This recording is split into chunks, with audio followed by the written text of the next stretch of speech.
Hello. So ಈ ಒಂದು carry bag ಲಿಂಕ್ನ ತುಂಬ ಜನ ಕೇಳ್ತಾ ಇದ್ದೀರಾ, ಬೇಬಿ ಕ್ಯಾರಿಯರ್ನ. ಸೊ ಕಮೆಂಟ್ಸಲ್ಲಿ ಲಿಂಕ್ ಅಂತ ಟೈಪ್ ಮಾಡಿ, ನಾನು ನಿಮಗೆ ಡೈರೆಕ್ಟಾಗಿ ಇದ್ರದ್ದು ಲಿಂಕ್ನ ಕಳಿಸ್ಕೊಡ್ತೀನಿ. ನಾನಂತೂ ಯೂಸ್ ಮಾಡಿ ಹತ್ತತ್ರ 4 ಮಂತ್ಸ್ ಆಗ್ತಾ ಬರ್ತಾಯಿದೆ. ತುಂಬಾ ಚೆನ್ನಾಗಿದೆ ಇದು. ಸೊ ಅದಕ್ಕೆ ನಿಮಗೂ ಕೂಡ ಸಜೆಸ್ಟ್ ಮಾಡ್ತಿದ್ದೀನಿ. ಆ್ಯಂಡ್ ಬೆಳಗ್ಗೆನೇ ಪಾಪು ಕೂಡ ಎದ್ಲು, ಜೊತೆಗೆ ಕ್ಯಾಪೆಲ್ಲ ಅವಳು ಕಣ್ಣು ಮುಚ್ಕೊಂಡ್ಬಿಟ್ಟಿತ್ತು. ಅದರಲ್ಲೇ ಒದ್ಲಾಡ್ತಿದ್ಲು. ಹೋಗಿ ಎತ್ಕೊಂಡ್ಬಂದೆ, ಒಂದು ಸಣ್ಣ ಕ್ಲಿಪ್ಪಿಂಗ್ ತೊಗೊಳ್ಳೋಣ ಅಂತ ತೊಗೊಂಡೆ ಮೆಮರಿಗೆ. ಸೊ ಅದೆಲ್ಲ ಆದಮೇಲೆ ಬ್ರೇಕ್ಫಾಸ್ಟ್ ಎಲ್ಲ ಮುಗಿಸ್ದೆ.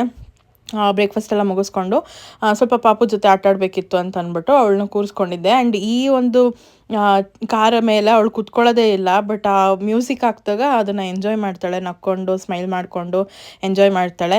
ಸ್ವಲ್ಪ ಅಭ್ಯಾಸ ಇಲ್ವಲ್ಲ ಅದಕ್ಕೇ. ಸೊ ಹಂಗೆ ಮಧ್ಯಾಹ್ನ ಆಯಿತು, ಸ್ವಲ್ಪ ಮಲಗಿಸೋಣ ಅಂತ ಅಂದ್ಬಿಟ್ಟು ಮಲಗ್ಸೋಕ್ಕೆ ಅಂತ ಕರ್ಕೊಂಡು ಬಂದೆ. ಮಲಗಿ ಎದ್ದೆಲ್ಲ ಆದಮೇಲೆ ಇನ್ನೂ ಸ್ವಲ್ಪ ಹೊತ್ತು ವಾಕಿಂಗ್ ಹೋಗೋಣ ಅಂತ ಅಂದ್ಬಿಟ್ಟು ಹೊರಗಡೆ ಕರ್ಕೊಂಡೋಗಿದ್ದೆ. ಸೊ ವಾಕಿಂಗ್ ಅಂತೂ ಅವಳಿಗೆ ತುಂಬಾ ಇಷ್ಟ, ತುಂಬ ಎಂಜಾಯ್ ಮಾಡ್ತಾಳೆ ವಾಕಿಂಗಲ್ಲಿ.